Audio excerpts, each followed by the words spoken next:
बिहार में शहद उत्पादन अब एक स्थिर व्यवसाय बनता जा रहा है।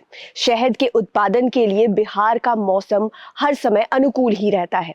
हमने आपको पहले के वीडियोस में बताया कि किस तरह सरसों के मौसम में आप अच्छे से अच्छी मात्रा में शहद की प्राप्ति कर सकते हैं। लेकिन अब आप सोच रहे होंगे कि सरसों का अगर वक्त खत्म हो गया है तो लीची के सीजन का आपको इंतजार करना पड़ेगा। लेकिन ऐसा नहीं है। इस बीच में मौसम आता है सहजन के फूलों का, जब आप सहजन के बागीचों में या फिर सहजन के पेड़ के आसपास मधुमक्खी के बक्से रखकर वहां से भी शहद की प्राप्ति कर सकते हैं।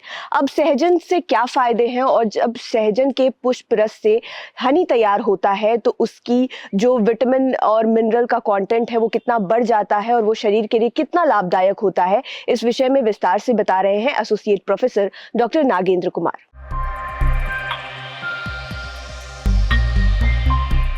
मैं आज आपको बताऊंगा कि जो अभी हम लोग जो हमारे बी कीपर्स हैं, जो मधुमक्खी पाल रहे हैं, अभी उनका अगर बक्सा देखा जाए तो वो अभी सरसों के खेत में रखे थे और अभी क्या है कि सरसों का फूल ख़त्म हो गया है। तब वो क्या करें, तो पूरे बिहार में भी देखेंगे कि सरसों के बाद जो हमारा सीज़न शुरू होता है हनी के लिए, वो एक्चुअली है आपका सहजन का। और सहजन के बाद अगर आप देखेंगे तो फिर लीची का शुरू होगा। कि जो हमारा सेंटर है, यहाँ पे आप देखेंगे कि बहुत सारे प्लांटेशन हम लोग करके रखे हैं सहजन का, ताकि हम लोग सहजन का शहद निकाल सके। मोर और लेस पूरे बिहार में अभी सहजन का फ्लावरिंग आ गया है और बी कीपर्स के लिए ये हनी के लिए बहुत ही अच्छा समय है। ये जो अपना बक्सा सरसों में रखे हैं तो आप ला के आसानी से सहजन के आसपास रख सकते हैं, ताकि वहाँ से भी आप सहजन का हनी निकाल सकते हैं। फूल की बात करें तो ये लगभग मार्च 15 तक या 10 तक जो बोला जाता है, ये आसानी तक रहता है। इसके बाद फिर हमारा लीची का सीज़न शुरू हो जाता है। बिहार में अगर देखें हम लोग, जो हमारा शिवहर डिस्ट्रिक्ट है, वहाँ पे इसको स्लोगन दिया जा रहा है कि 1 डिस्ट्रिक्ट 1 क्रॉप। तो सहजन को उसमें ये चुना गया है शिवहर डिस्ट्रिक्ट में, क्या है कि वहाँ पे जो वातावरण है, जलवायु है, वो बहुत अनुकूल है हमारे सहजन के लिए। तो जो वहाँ के बी कीपर्स हैं हमारे शिवहर ज़िले के, उनके लिए बहुत एक अच्छा अवसर रहेगा कि वो कम से कम साल भर में जो 2 प्रजाति लगाई जाती है। एक प्रजाति है कि जो साल भर में एक बार फ्लावर आता है, जो अभी सीज़न आ रहा है फरवरी में, और एक बार जो बारहमासी हम लोग बोलते हैं, वो साल भर में लगभग 2 बार आता है। इस सीज़न में फरवरी, और दूसरा जो फ्लावरिंग आएगा सितंबर और अक्टूबर में आता है। तो अगर जो शिवहर के हैं, चाहे जो बारहमासी लगाए हुए हैं, तो वो साल भर में 1 से 2 बार आसानी से सहजन का हनी निकाल सकते हैं। जैसा कि आप देख सकते हैं कि ये जो सहजन का पेड़ हमारे बी कीपिंग सेंटर में लगा हुआ है, तो अभी का जो सीज़न देखिए कितना भारी मात्रा में यहाँ पे अगर आप देखेंगे तो फ्लावर आया हुआ है।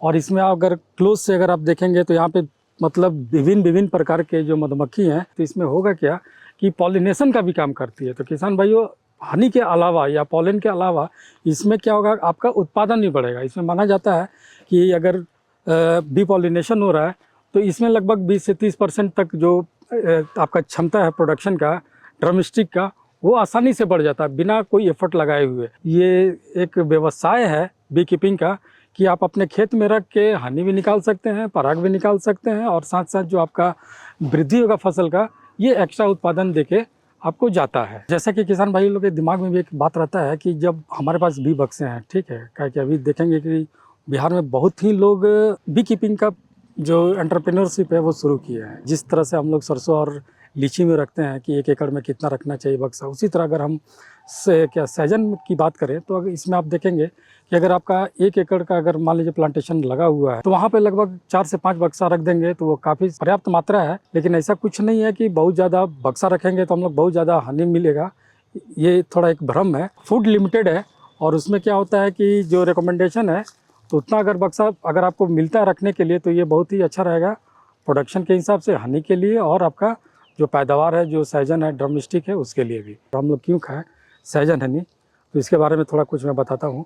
तो जैसा कि हम जानते हैं कि ये जो हमारा सहजन है, इटसेल्फ ये मेडिसिनल प्लांट है और इसमें बहुत सारे तत्व पाए जाते हैं। तो आप इसमें देखेंगे कि विटामिन ए, विटामिन सी और कैल्शियम ये रिच मात्रा में पाया जाता है। इसी प्रकार अगर इसका जो हनी निकलता है तो वो हमारे स्वास्थ्य के लिए बहुत अच्छा है। Antioxidant property, anti microbial property होने से ये क्या हो रहा है कि जैसे हम लोग को रोग से लड़ने की क्षमता मिलती है। अगर आप रोज सहजन का सेवन करते हैं, एंटी इन्फ्लामेटरी प्रॉपर्टी भी है कि अगर आप खाएंगे तो कोई भी सूजन आपके बॉडी के अंदर है तो उसको नॉर्मल करने में मदद करता है। अभी आज के समय में देखेंगे हनी एक अच्छा व्यवसाय हो गया अपना आजीविका को चलाने के लिए।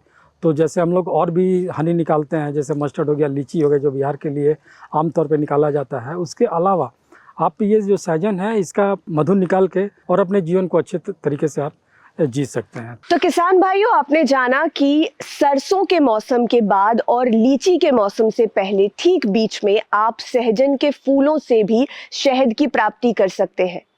और ये जो सहजन के पुष्प रस से प्राप्त शहद है वो शरीर के लिए कितना गुणकारी है, कितना लाभदायक है, इस विषय में पूरी जानकारी आपको दी गई है। हम उम्मीद करते हैं कि सप्ताह का ये कार्यक्रम आपको बेहद पसंद आया होगा।